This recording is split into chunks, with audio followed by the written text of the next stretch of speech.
Dave Mustaine, a name that makes the entire metal world both revere and shudder. He is the living embodiment of tragedy and pride in rock, a man forever walking the edge between genius and self-destruction. A guitar virtuoso capable of conjuring riffs like a storm, yet also the outcast once sent away from Metallica with nothing more than a cheap bus ticket. That very moment, however, opened another path. 4 decades soaked in blood, sweat, and fire, defined by ferocious riffs and an empire no one expected. Behind the blazing winds of his guitar lies a childhood scarred by domestic violence, years of addiction, countless scandals that nearly destroyed his career, and an endless inner war with Metallica, the band he both loved and despised. Yet through sheer willpower and an unrelenting need to prove himself, Mustaine turned Megadeth into one of thrash metal's big 4, while also becoming a successful entrepreneur with his House of Mustaine brand and numerous ventures. 40 years later, Dave Mustaine still stands, older, more weathered, but with eyes that never lost their fire. Who is he? A genius who missed his destined glory, or the symbol of defiance? The man who paid the ultimate price to preserve his identity in the world of metal. Dave Scott Mustaine was born on September 13, 1961, in La Mesa, California, to a family of Finnish descent. His father, John Mustaine, was a heavy drinker and abusive, turning their small home into a battlefield. For Dave, childhood was not carefree days running through the streets, but tense nights where the clinking of bottles mixed with shouting, where his father's rage could erupt at any moment. His mother, Emily, endured for years before finally choosing a way out: divorce. That decision left Dave and his sister adrift, caught between poverty and instability. After the divorce, the family drifted constantly. They moved from place to place, surviving on food stamps and church assistance. For a young boy, never having a stable home meant never feeling like he belonged anywhere. That instability carved itself into Dave's character, wary of everything, always ready to fight back, carrying inside him a simmering anger waiting to explode. In the midst of this chaos, music entered Dave's life as a lifeline. At first, he was taught piano, a classical instrument his mother believed could offer him an escape. But for Dave, the black and white keys felt too gentle, too proper, unable to contain the rage and unease boiling inside him. He struck harder, played faster, yet all that came out were smooth sounds that could never shatter the suffocating walls of his childhood. As a teenager, he turned to the guitar, raw, jagged, and as restless as he was. The dry, metallic strings, sharp and piercing, sometimes offbeat, sometimes screeching, were exactly what Dave felt he could control. He began to see it not just as an instrument, but as a weapon, a private language to scream out what he could not say. In a cramped room with walls so thin the neighbors could hear every note, Dave spent hours locked away. His young fingers bled from the cheap guitar strings, but he didn't stop. Each cut on his skin was proof of pain being released through sound. His first riffs were rough and clumsy, but slowly they became fragments of emotion, loneliness, fury, the desperate hunger to be heard. The guitar turned into a mirror of his soul, a place where he found salvation and self-torment all at once. By 17, with life growing harsher, Dave had to fend for himself. He began dealing marijuana, a reckless choice that could have landed him in jail, but one that kept him alive and fueled his passion. Neighbors who came to buy didn't always leave right away. They lingered, listening to the sound of his guitar pouring from that small room. Some were so struck that they introduced him to young musicians searching for a guitarist. That was the turning point. From a teenager selling weed to survive, Dave Mustaine stepped into the world of rock, where he not only found liberation but would one day rewrite an entire chapter of heavy metal history. Dave Mustaine's childhood held no warmth or protection, only violence, poverty, and uncertainty. Yet from that barren soil, he planted the seed of something different. The guitar became everything, his salvation, his torment, and ultimately the destiny he would carry for the rest of his life. From those frenzied teenage practice sessions in his cramped room, Dave Mustaine emerged with a style already set in stone. The guitar was no longer an instrument, it was a weapon. Plugging in his battered Gibson Flying V, he didn't just strum, he attacked. Riffs burst out sharp as blades, relentless in speed like hammer strikes, delivered with a cold precision that made anyone nearby feel swept into a storm of metal. It was something raw, untamed, both awe-inspiring and frightening. That very style brought him to Metallica in 1981, a young band still fumbling to define itself amid California's rising heavy metal wave. When James Hetfield and Lars Ulrich first heard Mustaine play, no further explanation was needed. With just a few riffs, Dave transformed their music from heavy, plodding hard rock into something faster, fiercer, explosive. In those first rehearsals, Lars had to stop mid-song, gasping for air before laughing. "Are we playing music or racing against time?" The question said it all. Dave Mustaine was the jet engine propelling Metallica far beyond their peers. He brought with him The Mechanics, a song that would later evolve into the Four Horsemen on Metallica's debut album, alongside a barrage of steel riffs like Jump in the Fire, Phantom Lord, and Metal Militia. These weren't just songs, they were the birthmarks of thrash metal, fast, ruthless, uncompromising. People said that if James and Lars built the frame, Mustaine was the one who installed the engine in the machine called Metallica. But that engine didn't just create speed, it was always on the verge of exploding. Off stage, Dave's volatile temper burned as fiercely as his guitar tone. Alcohol and drugs turned him into a ticking time bomb. After rehearsals, instead of discussing the band's future, James and Lars often found themselves diffusing Dave's sudden outbursts, sometimes over a stray comment, a sour glance, or an empty bottle. More than once, Metallica's rehearsal space became a battleground where musical brilliance clashed with chaos. No one denied Mustaine's talent, but with it came a suffocating volatility the band struggled to endure. Metallica needed fire to ignite, and Mustaine was indeed that fire. The problem was, they never knew when it would burn so violently it might consume everything. The breaking point came in April 1983, a moment that would change Dave Mustaine's life forever. Metallica stood at the threshold of their first major record deal, a multi-million-dollar contract with Elektra Records, the gateway to global stardom. Yet just before the door swung open, Mustaine was shoved back, without warning, without a chance to redeem himself, without even a frank conversation. Instead, he was handed a bus ticket to Los Angeles, $49.95, coldly pressed into his hand. That moment felt like a sudden sentence. One day, he was lead guitarist, an essential part of the band. The next, he was disposable. As the bus doors closed, Dave stared out the foggy window, his chest heavy as lead. Behind him was Metallica, the band he had bled, sweated, and poured his youth into. Ahead lay only the long road back to Los Angeles. No money, no future, just a hollow ache. The wound wasn't just about losing a shot at fame. It was the knowledge that his creations, the songs he had seeded, were instantly turned into a gold mine. The Four Horsemen, Jump in the Fire, Metal Militia, Phantom Lord, tracks carrying Mustaine's DNA, catapulted Metallica's reputation, and for the next 4 decades would generate tens of millions in royalties. Yet Mustaine, cast aside without full legal recognition, received only scraps, a crumb compared to the banquet he had helped prepare. For Dave, this wasn't about money. It was about identity ripped away, as though part of his creative soul had been torn out and grafted onto someone else's name.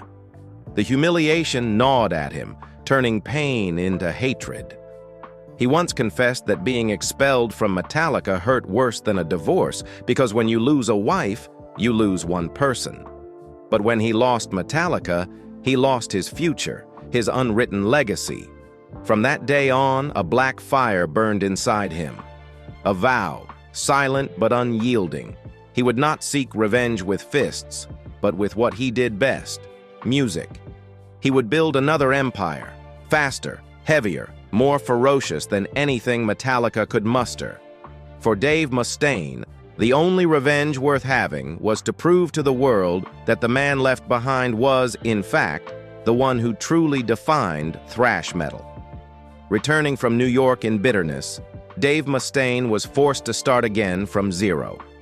In the days following the shock of his dismissal, he lived like an exile in his own homeland, pawning off his only guitar to buy food, crashing on friends' sofas, drifting between shabby rehearsal rooms. It felt like a cruel punishment imposed by fate. Yet in those ashes, Mustaine refused to collapse. He gathered every shard of anger, every wound of abandonment, and forged them into a new fire. And by the end of 1983, Megadeth was born. Only 2 years after forming, the first roar of that fire erupted into Killing Is My Business and Business Is Good, 1985. The album was recorded in chaos, a budget of barely $8,000, much of it squandered by Mustaine and his bandmates on booze and drugs. Sessions were constantly disrupted by fights, sleeplessness, and the drag of addiction. And yet, paradoxically, that very chaos seeped into the music, producing a raw, savage, and primal sound that shocked the scene. This tiny indie release unexpectedly sold around 100,000 copies, a staggering number for an unknown band, forcing the industry to take notice. What listeners heard wasn't just metal, but something more extreme. Faster than Metallica, sharper, colder, like a freshly sharpened blade. It signaled that thrash metal had gained another locomotive, and that locomotive was Dave Mustaine. Capitol Records quickly recognized the potential and signed Megadeth. The result was Peace Cells. But who's buying? 1986, a furious manifesto. The title track, once aired on MTV, instantly became an icon. The sight of Mustaine with his fiery red hair, bitter gaze, and half-growled, half-snarled vocals was impossible to ignore. This wasn't just a metal track. It was a knock at America's conscience during the Reagan era, an era riddled with Cold War tension, economic injustice, and widespread apathy. If Metallica conquered audiences with sheer power, Megadeth proved itself the intellectual counterweight, a place where thrash was not only for headbanging, but for questioning and reflecting. By 1990, Mustaine led Megadeth to artistic heights with Rust in Peace. Critics almost unanimously hailed it as the absolute masterpiece of thrash metal. Every element reached near-inhuman precision. Holy Wars. The Punishment. Due opened with razor-sharp riffs that constantly shifted, mirroring Mustaine's world of contradictions: religion, war, politics. Hangar 18 became a technical parade, where Mustaine's and Marty Friedman's solos intertwined like dueling swords of light, clashing and complementing in equal measure, delivering performances that left the entire guitar community in awe. The album moved like a machine, fast, intricate, but never cluttered, precise as a Swiss watch. Not only did critics exalt it, but it also went platinum, appearing repeatedly on greatest thrash albums lists that every metalhead must hear to understand the peak of the genre. If Rust in Peace, 1990, was the artistic pinnacle, then Countdown to Extinction, 1992, was Megadeth's moment of commercial triumph, a peak few thrash bands ever touched. Upon release, the album shot straight to number 1, 2 on the Billboard 200, sitting just behind a pop superstar, proving that metal was no longer a niche. It had broken into the mainstream. In the US alone, over 2 million copies sold, elevating Megadeth from cult status to a global phenomenon. The tours spanned Europe, the Americas, and Asia, with stadiums sold out, tens of thousands of fans screaming in unison. On stage, Mustaine commanded Megadeth like a battlefield general, his face tense, his red hair blazing under the lights, each riff hammering into the audience's chest. and when Symphony of Destruction thundered out, the atmosphere exploded. Fans shouted every word, turning the song into an unofficial anthem of the 1990s, a track both ferocious and unforgettable, channeling doubt about power and corruption. But Countdown to Extinction was more than its hit single. Sweating Bullets pulled listeners into Mustaine's distorted, haunted psyche. Foreclosure of a Dream mirrored social injustices and America's early 90s economic scars. These songs made the album a rare balance of commercial weight and intellectual depth, a dual triumph in the world of metal. At this point, Megadeth was no longer the band to compare with Metallica. They stood as equals in the Big Four, alongside Slayer and Anthrax, anchoring the very identity of thrash metal worldwide. More importantly, with Countdown to Extinction, Dave Mustaine achieved what once seemed impossible, escaping Metallica's shadow. He was no longer the guy left behind with a bus ticket. He was the commander of an empire with a razor-sharp identity of his own. The style Mustaine forged for Megadeth was inseparable from himself. Fast, complex, obsessively technical, yet infused with ferocity and bitterness that mirrored his worldview. Every album was a chapter in his struggle to prove himself, a journey both self-destructive and creative. If Metallica was the giant crushing everything under sheer force, Megadeth was the warrior wielding a blade, cunning, vicious, and utterly unwilling to bow. At their peak, Dave Mustaine had traveled an unimaginable road, from the man cast aside with a $49.95 bus ticket to standing shoulder to shoulder with the kings of metal. It wasn't just success, it was rebirth, one of the greatest comebacks rock history has ever witnessed. And yet, despite Megadeth's empire, Metallica's shadow never vanished from Mustaine's heart. Over 4 decades, he repeatedly accused his former band of stealing his riffs and ideas, especially the Four Horsemen, rooted in his demo mechanics written before his dismissal. For Mustaine, it wasn't just a song taken away, but a piece of his artistic identity torn out and rebranded under another name. Every time Metallica played it before roaring crowds, he felt as though his own flesh was being paraded on a stranger's body. The obsession wasn't confined to bitter interviews. It was laid bare in the 2004 documentary, Some Kind of Monster. Before the camera, Mustaine was no longer the cocky red-haired leader, but a man stripped bare. He admitted, voice breaking, "Being fired from Metallica was like getting divorced. Except you still have to see your ex-wife become a billionaire off your own ideas." In that moment, all armor fell away, the bravado, the ego, revealing a soul that had never stopped bleeding. And yet time and music, the very weapon he once wielded, eventually cracked open a narrow door to reconciliation. The Big Four tour of 2010 to 2011, where Metallica, Megadeth, Slayer, and Anthrax stood side by side, entered history as thrash metal's long-awaited dream. That night, when Dave Mustaine strode out with his red guitar, hair spilling under the blinding lights, the crowd held its breath. James Hetfield, the traitor in Mustaine's eyes for so many years, walked toward him.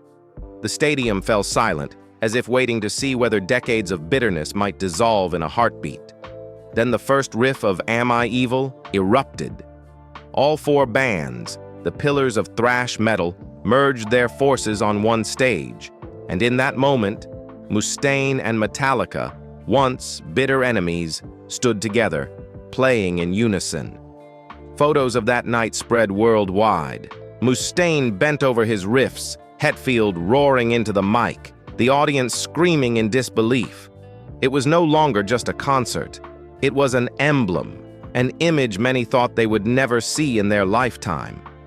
The Big Four could not erase the past, nor fully heal the wounds. But it marked a crucial turning point.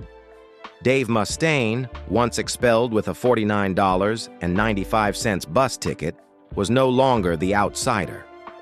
He stood tall, shoulder to shoulder with Metallica, not as an enemy, but as a living part of thrash metal's legacy. The scar remained, but instead of letting it consume him, he turned it into proof that he had lived, fought, and carved a mark that would never fade. Amid endless tours, alcohol, and blazing riffs, Dave Mustaine met Pamela Castleberry, the woman who would become the greatest anchor in his life. They met in the late 1980s, when Mustaine was already rising to fame with Megadeth but still teetering in chaos. Pamela was not a star on stage, nor someone chasing camera flashes, but she carried a calmness strong enough to counterbalance the storm within Dave. Their love began as an opposition. Dave, the arrogant, combative frontman, and Pamela, the patient, quiet, but deeply grounded woman. In the years when Dave wrestled with drugs and his obsession with Metallica, Pamela was the one who silently pulled him back from nights spiraling out of control. They married in 1991, just as Megadeth was exploding with Rust in Peace and preparing to release Countdown to Extinction. It was the peak of his career, but also the time he was most prone to self-destruction. Pamela became the lifeline tethering him to family life. The marriage was anything but smooth. Throughout the 1990s, Mustaine relapsed multiple times, entered rehab, and returned burdened with guilt and irritability. Pamela bore not only the role of wife, but also shielded their two children, Justice Mustaine, born 1992, and Electra Mustaine, born 1998. Justice grew up with a love for music like his father, while Electra explored both singing and acting. Though the children were a source of pride, keeping the family intact while Dave faltered was an immense challenge. There were periods when Pamela nearly let go. The long absences while Dave toured, the clashes over drugs and alcohol, the cold emptiness left behind by Megadeth's relentless schedule, all strained the marriage to breaking. Yet Pamela chose to stay. She believed that beneath all the fury and arrogance, Dave was just a wounded child terrified of abandonment. And indeed, Mustaine would later openly admit, without Pamela, he likely would have died long ago. Their relationship was never perfect. It was riddled with pain, trials, and moments that nearly shattered it. But Pamela's steadiness preserved for Mustaine the one thing he could never create alone: a family. Something strong enough to counterbalance a life already scarred and burning.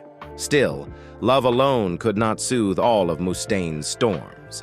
Even after marriage and children, he could not escape his familiar spirals: alcohol, cocaine, heroin. Pamela became the unwilling witness to his collapses on the floor, or his drunken outbursts without reason. At first, the substances dulled loneliness and pressure, but they quickly turned Mustaine into a time bomb. Friends, colleagues, and the music industry began labeling him difficult to work with, a polite way of saying he could explode into conflict at any moment. In 1986, that chaos erupted into a major scandal. At a meeting to plan a split EP and joint tour between Megadeth and Slayer, Mustaine arrived late, reeking of alcohol. Instead of discussing plans, he openly trashed Rain in Blood, the album that would later be hailed as Slayer's masterpiece. Not stopping there, in a fit of rage, he smashed Kerry King's custom guitar. The collaboration collapsed instantly, costing an estimated $2 to $3 million, and relations between the two bands froze. From then on, Tom Araya largely avoided Mustaine, a rift that never healed. This turbulence corroded not only his reputation, but Megadeth itself. Members came and went, tours were canceled because Mustaine failed to clear medical insurance, direct consequences of his addictions. Each collapse cost the band millions, while their reputation plummeted. To fans, Megadeth was a war machine of riffs, but to the industry, they were a ship constantly at risk of sinking under its captain. Eventually, the chaos struck directly at Mustaine's body. In 2002, he awoke from a meditation session to find severe nerve damage in his left hand. He could no longer control his fingers to play guitar, the instrument that had defined him since adolescence. To Mustaine, it was like losing his voice. he was forced to announce Megadeth's dissolution, a decision that shocked the entire metal world. But in that abyss, Mustaine once again displayed extraordinary stubbornness. After years of therapy and relentless practice, he gradually regained his ability to play and rebuilt Megadeth, as if even fate itself could not extinguish his ambition. Peace was short-lived. In 2019, another shock struck: throat cancer. At 58, after decades of self-destruction, it seemed like the final full stop. Yet Mustaine chose to fight. He underwent radiation, chemotherapy, enduring excruciating pain. When he learned of his diagnosis, Pamela was once again at his side. She walked with him through treatment, held the family together through the storm, and proved their love had survived the harshest trials. In many interviews, Dave no longer hid his gratitude. "Pamela has endured more from me than anyone ever could. I owe her my life." A year later, in 2020, he declared himself cancer-free. For a man who had skirted death countless times from drugs, defeating cancer was the ultimate affirmation. Dave Mustaine is a survivor, a warrior of both music and fate. After surviving illness and years of chaos, Dave Mustaine stepped into a completely different chapter of his life, where he was not only the leader of Megadeth, but also a shrewd entrepreneur. In a California wine cellar, among rows of Cabernet and Merlot placed beside his music awards, House of Mustaine Wines was born.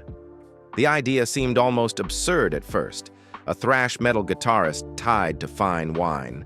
But it became a resounding success.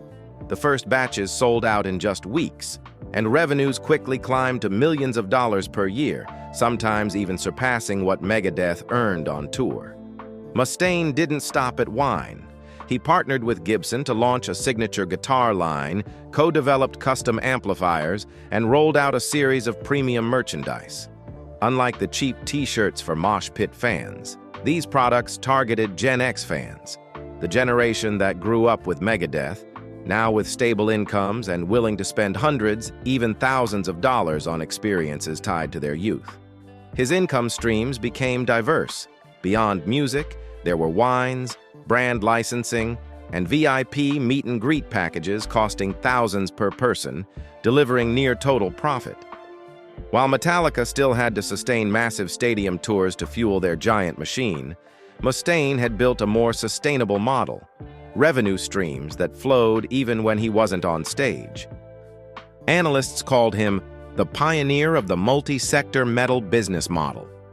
From a guitarist once thrown out of Metallica with a bus ticket under $50, Dave Mustaine had proven that thrash metal didn't just live on riffs, it could become a business empire if the musician dared to look ahead and go against the grain. After 4 decades of roaring with his guitar and battling inner demons, in recent years Dave Mustaine has appeared more like an old warrior nearing the end of his campaign. He still takes the stage with Megadeth's Destroy All Enemies tour across North America. Fans now see a Mustaine with silver hair, a voice weakened by throat surgeries, yet every riff still cuts sharp.